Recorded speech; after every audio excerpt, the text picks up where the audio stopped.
Hi hello good evening ನಮಸ್ಕಾರ ಎಲ್ಲರಿಗೂ welcome to my first vlog. ನಾನು ಗಂಗೋತ್ರಿ ಅಂತ.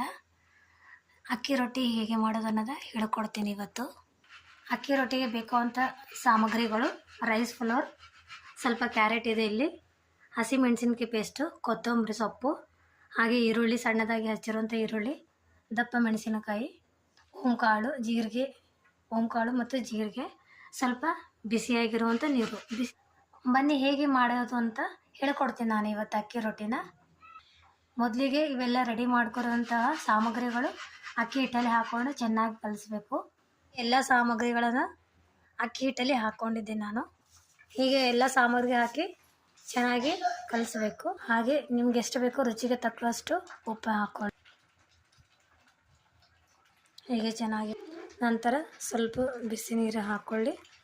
ಆಲ್ರೆಡಿ ಇದರಲ್ಲಿ ಈರುಳ್ಳಿ ಇರುತ್ತೆ, ಆಮೇಲೆ ಕ್ಯಾರೆಟ್ ಇರುತ್ತೆ ಅಲ್ವಾ, ಸ್ವಲ್ಪ ನೀರು ಇದ್ದಿರೋ ಇರುತ್ತೆ. ಸೊ ಹಾಗಾಗಿ ಸ್ವಲ್ಪ ನೀರು ಹಾಕ್ಕೊಂಡು ಕಲಿಸ್ಬೇಕು. ಈ ಥರ ಒಂದು 10 ನಿಮಿಷ ಹಿಟ್ಟು ನೆನೆಯಕ್ಕೆ ಬಿಟ್ಟು ಆಮೇಲೆ ಚೆನ್ನಾಗಿ ಬಾಳೆ ಎಲೆ ಮೇಲೆ ಅಥವಾ ಒಂದು ಪ್ಲಾಸ್ಟಿಕ್ ಕವರ್ ಮೇಲೆ ಚೆನ್ನಾಗಿ ತಟ್ಟಬೇಕು. ಹೇಗಂತ ತೋರಿಸ್ಕೊಡ್ತೀನಿ. ಹೀಗೆ ಪ್ಲಾಸ್ಟಿಕ್ ಕವರ್ ತೆಗೆದುಕೊಳ್ಳಿ. ಹೀಗೆ ಉಂಡೆಗಳನ್ನು ಮಾಡಿಕೊಂಡು ಹಿಟ್ಟಿನ ಸ್ವಲ್ಪ ಎಣ್ಣೆ ಹಾಕಿ ಈ ಥರ ಚೆನ್ನಾಗಿ ತಟ್ಟಬೇಕು. ಈ ಥರ ತಟ್ಟಿ ಸ್ಟವ್ ಆನ್ ಮಾಡ್ಕೊಳ್ಳಿ. It's finally ready to eat. ನೀವು ಮನೆಯಲ್ಲಿ ಮಾಡಿ ಹೇಗಿದೆ ಅಂತ ಕಮೆಂಟ್ ಮಾಡಿ, ಶೇರ್ ಮಾಡಿ. ಹಾಗೆ ಗಂಗೋತ್ರಿ ಮತ್ಪತಿ ಅಂತ ಚಾನಲಲ್ಲಿ ಸಬ್ಸ್ಕ್ರೈಬ್ ಮಾಡಿ. ನೆಕ್ಸ್ಟ್ ನೋಟಿಫಿಕೇಶನ್ ನಾನು ಯಾವುದಾದ್ರು ವ್ಲಾಗ್ ಮಾಡಿದರೆ ನಿಮಗೆ ನೋಟಿಫಿಕೇಶನ್ ಬರುತ್ತೆ. See you next vlog. Take care, bye.